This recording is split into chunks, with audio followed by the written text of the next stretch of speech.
taking a sabbatical from work for 6 months and going to Isha Yoga Center of Hatha Yoga teachers training. It was all kind of like a dream come true for me.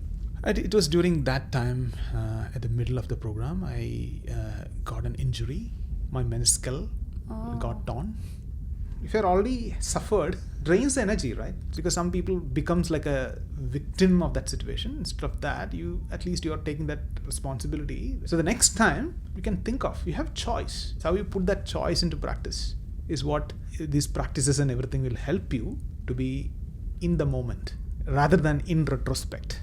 What's the choice? If you are choicefully want to become angry, fine, right? It's okay, because sometimes you have to. You have to, yeah. Right? Because otherwise you won't get things done. Yeah. But are you exercising the choice or is it happening compulsively? Automatically? Yeah. Right? Should you be doing Kundalini yoga, which is taught on YouTube? Definitely not.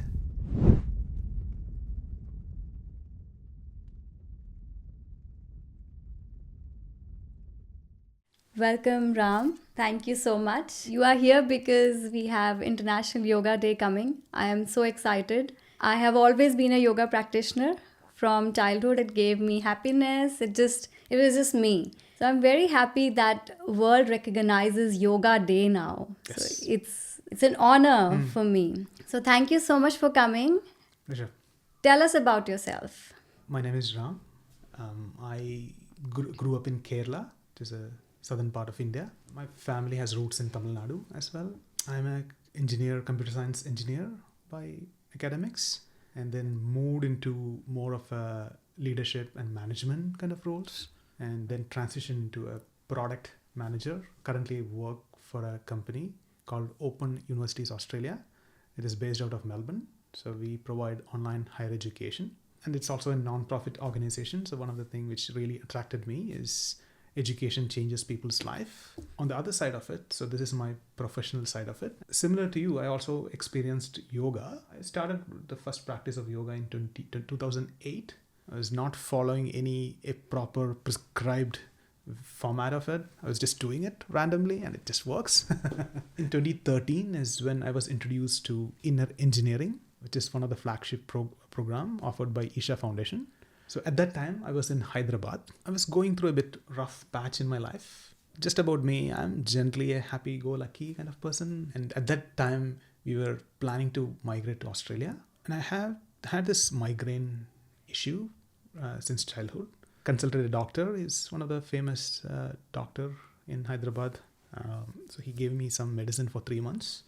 I just took it for a couple of months, and then I was totally into a clinically depressed kind of state. After taking the medication? Correct, because it has got side effect. Oh, okay. I never imagined I could be in that kind of state. People have never seen me like that.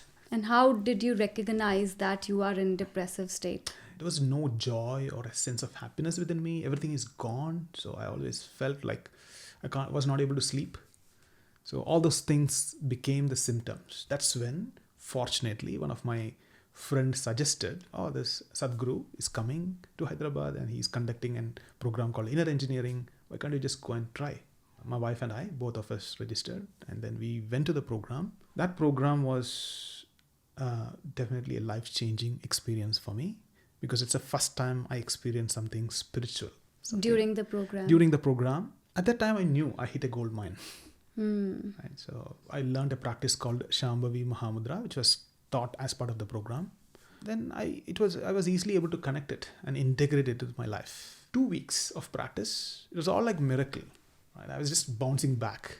I can still remember in one of the satsangs. Satsangs is where all those meditators come together. It's not like a spiritual satsang. Not a traditional spiritual satsang. All the meditators come together, and there is a guided way of doing the practice in a guided format. And people will be also sharing their experience of going through it. So it's kind of inspiring and then connecting with others. So it's the first time I stood up and shared my experience. I have never done that in my life. So that inspired me to continue the practice. I continued the practice. I was able to see physically much more agile. Mentally, there's a sense of clarity within me.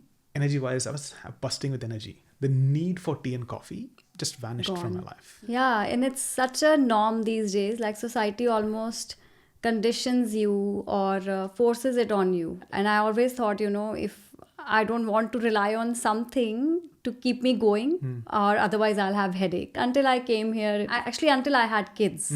Till then, I never had any tea or coffee. Why I brought this up in the middle is because my daughter recently was asking me, Mom, do you need tea to keep going? I said, no, but where is that coming from? Because my teacher, she always said she can't go carry on, she just needs her coffee. And I said to her, it's not like that you need coffee or tea to carry on. I'm just having it because it's cold. I want to have it. Yeah. So she said, okay, but why do people say they can't carry on? I found it hard to explain it to her without putting any judgments on anyone. But yeah, sorry, but please carry on. Yeah, you're absolutely right. I have seen people, they'll be really grumpy and they say, I didn't had my morning coffee. Especially here in Melbourne, it is such a culture. It's almost like enforced on you, right? Correct. So the one thing I can really think about when I introspect is more around the sense of happiness and joy. Though I was joyful and happy, but everything was related to some situation. Transitioning you from the pursuit of happiness to making the joy and happiness as part of you. That was a big experience shift for me. And then that's when I started listening to different Sadhguru's video. And Sadhguru is one of those rarest masters who also put content which appeals to logically driven audience. And everything is experiential. True, because people who follow Sadhguru, including myself, they don't follow Sadhguru blindly, purely because the tools he's given, they work. Correct, yeah. And that's why he has such a big following. So whosoever practices Shambhavi is a very powerful tool. You practice it, you know the difference. Yes. It's just like, as I remember when I was going through the program, they say it's as good as brushing your teeth. Initially, your parents forced it on you. And then if you don't brush your teeth, what will happen? Within weeks, I was feeling the freedom. Exactly. Within myself. Inner freedom. Yes. So true. In one of the blogs, if I remember correctly, Sadhguru talks about doing, having, being. So first is what we do, and then what we have, and then the last priority is given to how that we are. Will make us who we are. Correct. The priority is how to be. The entire focus of spirituality and yoga and all those things what we are talking about is how to be. If I am settled, if I'm balanced, if I'm calm within myself, then I'll be putting my best version in the world. So the entire focus is how to be. How to be within yourself. Ram, let's go back a bit. You said 2008-9. At that point, gym was really in. Now I see that there are a lot of celebrities who are promoting yoga. So I think the new generation is inclining towards yoga. Yeah. You never thought you could go to gym and build muscles. Was there like a physical element to it, except feeling good about it? Did you wanted to get physically fit, and were you able to achieve it? Yeah, I think so. Because Surya Namaskar, you start with 12 cycles, 3 cycles start with, then 12, and then I've seen people doing 108. Right? So they are all oriented towards physically making the body fit. Then you can do things like push-ups and various other things, which are ground exercises. I never had that aspiration of building muscles. I just want to be fit. And one of the things, Sadhguru is one of those gurus who's also made yoga cool. Recently went to Isha Yoga Center, and I was able to see a lot of youngsters practicing yoga. But just looking at them, you feel like, wow, this is a different world. It's a different world. Right. And I totally agree. Youngsters these days, the new generation, the Gen Zs, they look at yoga as a cool thing. They want to do it, as opposed to when I think I was teenager, it was very different. It was either aerobics or going to gym, running, especially. Gym was very in, I think, because it was a new thing in India. Like we had gyms even in the small towns then, although I never liked it. So tell us your journey from practicing Shambhavi and being a meditator to becoming a yoga teacher. I'm sure at some stage you would have done your own courses before, like Angamardana. It's very intense practice. I did it last year. It literally is, breaking your body and then remaking it. Tell us about your journey. So continuing from where I left, even though I was doing Shambhavi, I thought like, I know Surya Namaskar, I know asanas. I don't have to learn it. And I have some meditators coming to me and volunteers coming to me and telling that you have to learn all these things properly and everything. And I used to ignore it initially. I was so happy with Shambhavi, that one practice, it's a kriya, you get just energized and that sets your day. Then I attended Surya Kriya.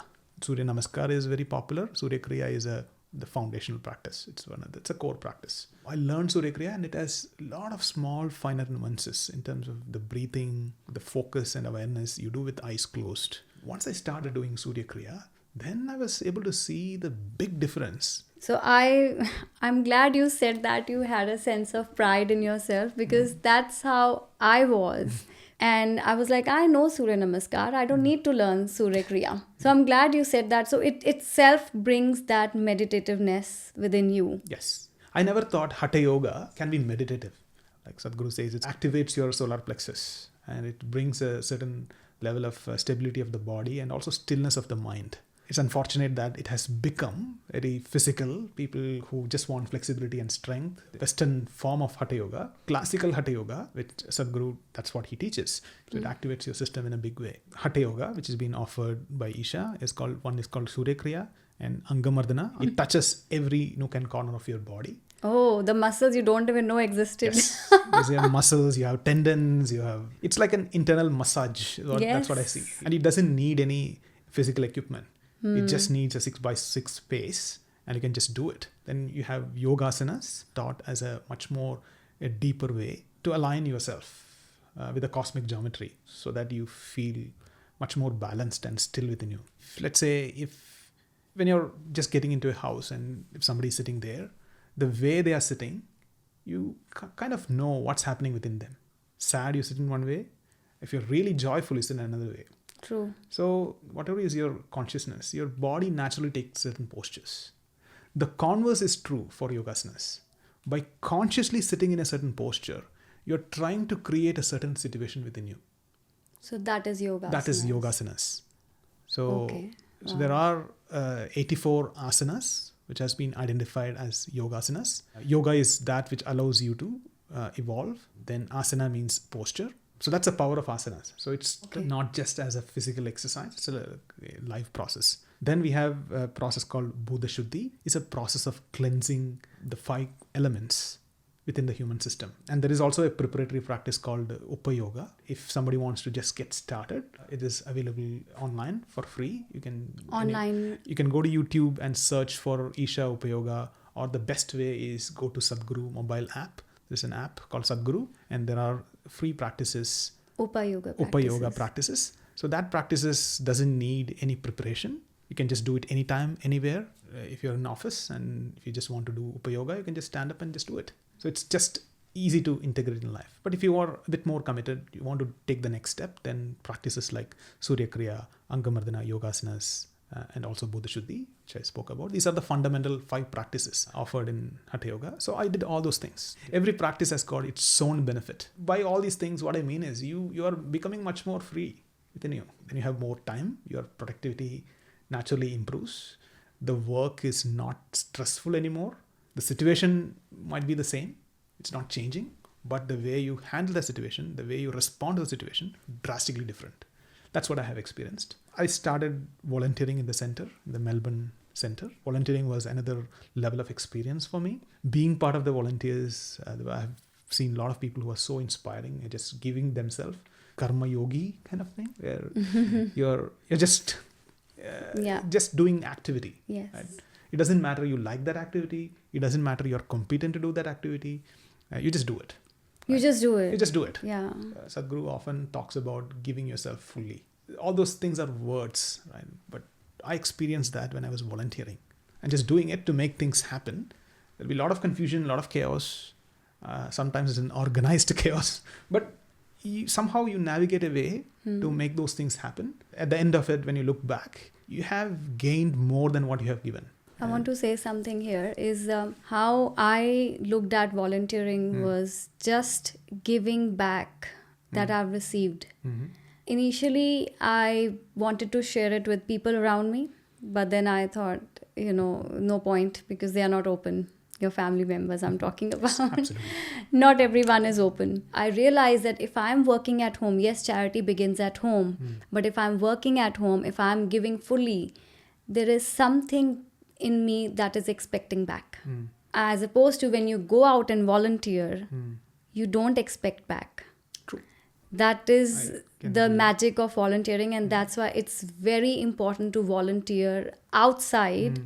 And if you're able to give yourself fully without expecting, it becomes a habit in your brain. And when you do your work at home for your family members, for others, for your friends, then that habit of not expecting stays with you.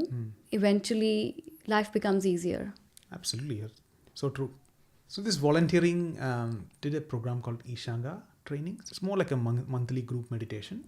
So organizing it and then conducting it as a guide. Then as part of that, I also had opportunity to kind of deliver some sessions, like a basic meditation sessions and a basic Upa Yoga. All those things gave me that experience, the flavor of teaching.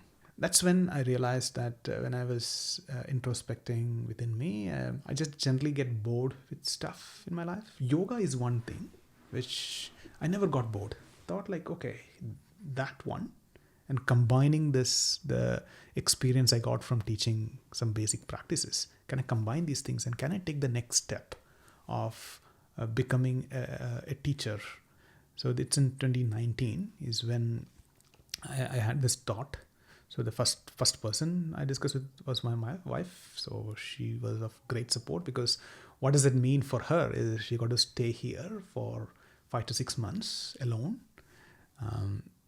Not a small thing, but instantly she said, okay, sure, if that's what you want to do, just go and do it, right? That was a big support for me.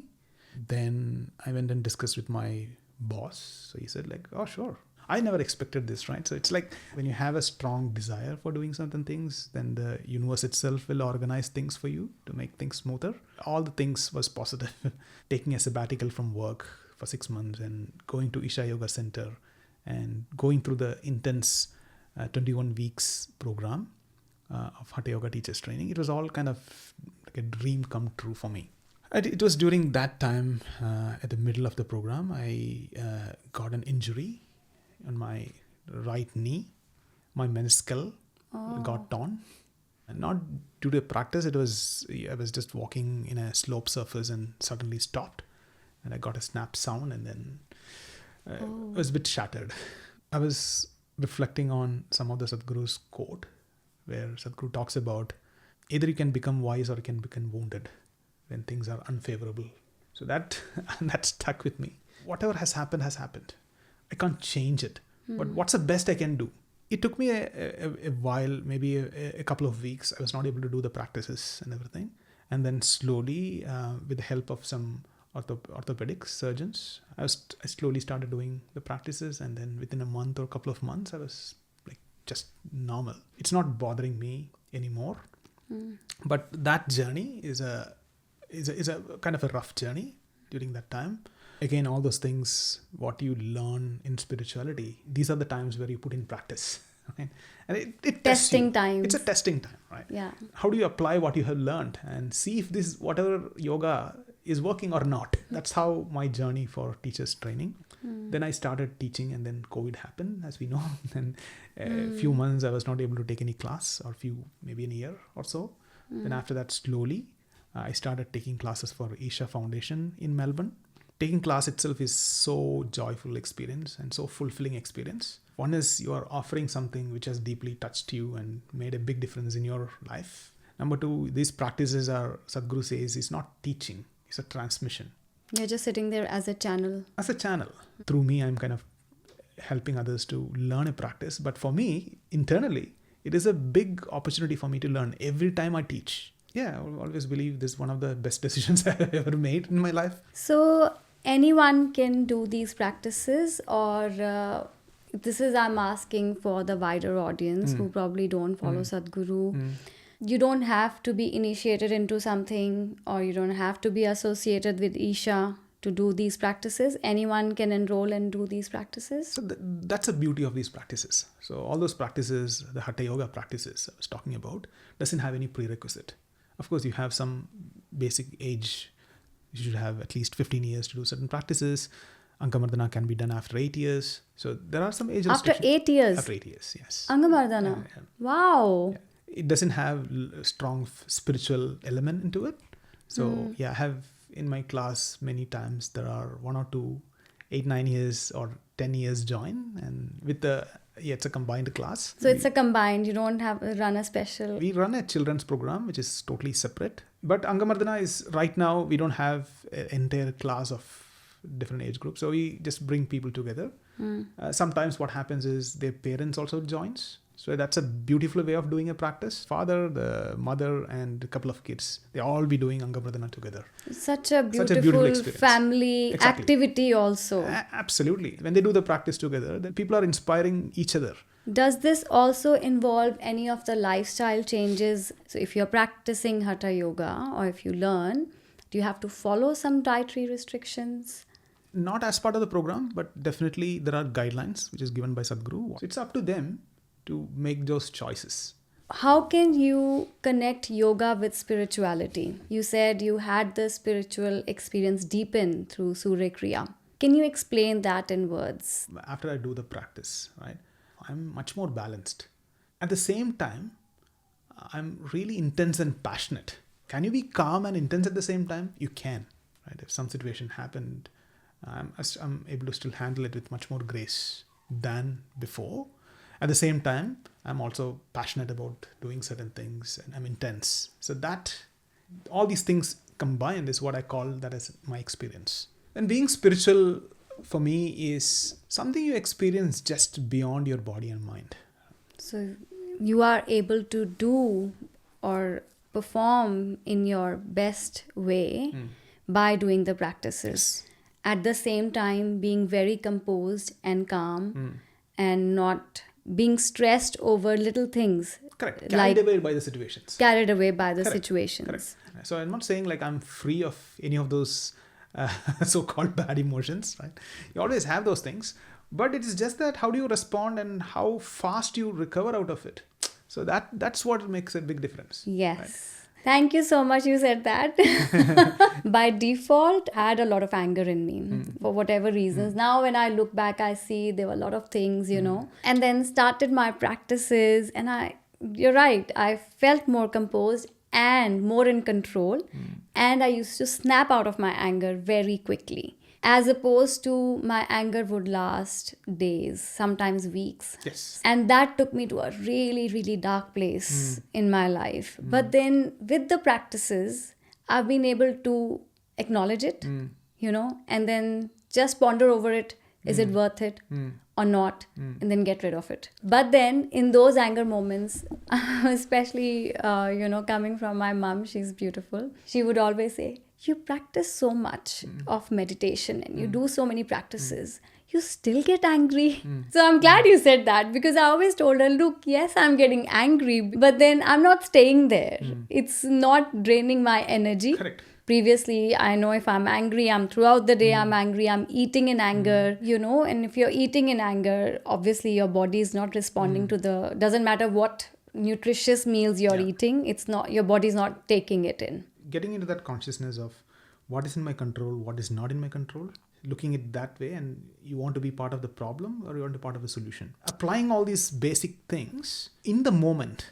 In the moment. Not in retrospect. You're angry, but the end of the anger, then you become conscious. The success is like before it escalates into anger, at that point you're applying that consciousness or awareness. That's for me is a state to be. I'm not yet there, but I'm somewhere in between. Working towards. We are all continuously improving. It's a journey. For someone who doesn't know the difference in between, you know, being conscious in the moment and not being conscious, how would you explain that?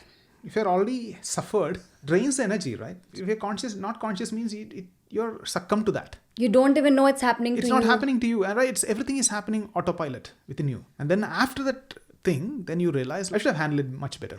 Even that is better because some people becomes like a victim of that situation. Instead of that, at least you are taking that responsibility. So the next time you can think of, you have choice. How you put that choice into practice is what these practices and everything will help you to be in the moment rather than in retrospect.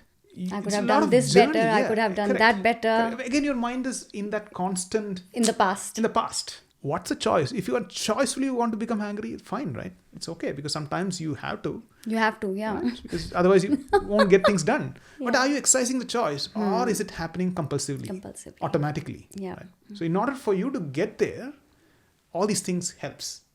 Am I conquered all those things? Not at all. Right? Because right now I have a lot of balls I'm juggling. Right? I have my young family. Then I have a full-time job. I'm doing this part-time teaching, and I have my practices every day, 2.5 to 3 hours of day. I don't want to drop any of the balls. In order for me to keep going, the practices is a core, is a foundation. It has set a strong base. I don't have to compromise anything. You have fixed amount of energy, and it's your choice. Where do you want to spend your energy? The wise thing is you spend your energy for the things which either evolves you or make you happy, rather than looking at things which drains your energy, right? So it's exercising that choice. Now, while we are talking about energy, I want to touch base on Kundalini. Should you be doing Kundalini yoga, which is taught on YouTube? Definitely not. My understanding of Kundalini is a storehouse of energy. By yoga means you're taking that energy upwards. So it's Any within yogic you. practice. It's within you. you. You're activating in a certain way. But it is very important that there is a lot of preparation that has to happen within the system. Your system has to be at a certain stability before you practice or attempt any of those things. So what can go wrong? Yoga has got this negative publicity where some people irresponsibly do certain things. Then people become crazy and they do all sort of things. You can lose your mind. You can lose your mind, your body become weak. I'm not an expert. Whatever I have learned, I have seen, is more around mainly people losing their mind. They are becoming depressed and everything, and then they blame yoga or a guru or someone who would have taught them this. You go to a good source where these things are offered in a certain way. Isha is definitely one of the things which I know personally have seen, and there's also a support system available. All those things are important. So it's not something that anyone can practice. Yeah. Don't do it if you have just read it online, or if you have no clue about it, because your body needs to go through some preparation. Now, because we are at the end, I really want to touch on this point, as we were discussing before as well. You said you were in a bad phase in your life when you looked at yoga or you looked at spirituality, as a way out of it. I can relate to that because I was in a very bad space as well. That's when I started doing it. So somebody's life is doing fine on the surface level. Should they be looking into something like this, or they should be just continue doing what they're doing? Once you reach a state where you have family or buying a new car or a home or any of those things, then you feel that you won't be fulfilled. That's the time you get into yoga, because nothing will get us fulfilled. Not that the life has to crush you, right? If that's happening, accept it and fine. So if you reach a state where you are able to understand that all those things, what you're acquiring is not going to fulfill you, that's when to get into yoga. But if you are in a state where you don't think, you need anything, but you're happy shopping, chasing the, next promotion or getting a bigger house, next car. So I'm asking from those people's perspective, what do you have to say to them? If they're happy, fulfilled and content, then of course, that's a good thing. But what I have seen is many times we shop and everything because we are inadequate within ourselves. So that's a distraction we are doing. Right? So if you're listening to this podcast, up until this point, that means something in you is not settled. Exactly. There's a longing within you. Absolutely. And yoga can set you free for life. Yes, that's a fantastic tool. It's a tool. How to make use of the tool, it's up to you, but it's a great tool. One last thing about timings. I see these days, because we are so busy in the mornings, and we are not waking up early as previous generations used to do. Is there a particular time to do yoga, or you can do any time of the day, especially Hatha Yoga? Closer to sunrise and sunset is always best to do yoga. But that's not a condition. Any time during the day, but your stomach has to be empty. So to do the practice. So as long as you follow that condition, you can just do it. Anytime, anywhere. Because you don't need any tools, right? You just need your body and you know how to do it. And a yoga mat. Yoga mat. Yeah. That's it. Small space. Amazing. Thank you so much. I'm glad you took your precious time out and you came. I really wanted to do this because I've recently started podcasting and yoga is very special to my heart. I could not have gone without doing this podcast, and I'm so grateful that you came. Excellent. Pleasure being here. And yeah, thanks for hosting me. Thank All you. the best. Thank you.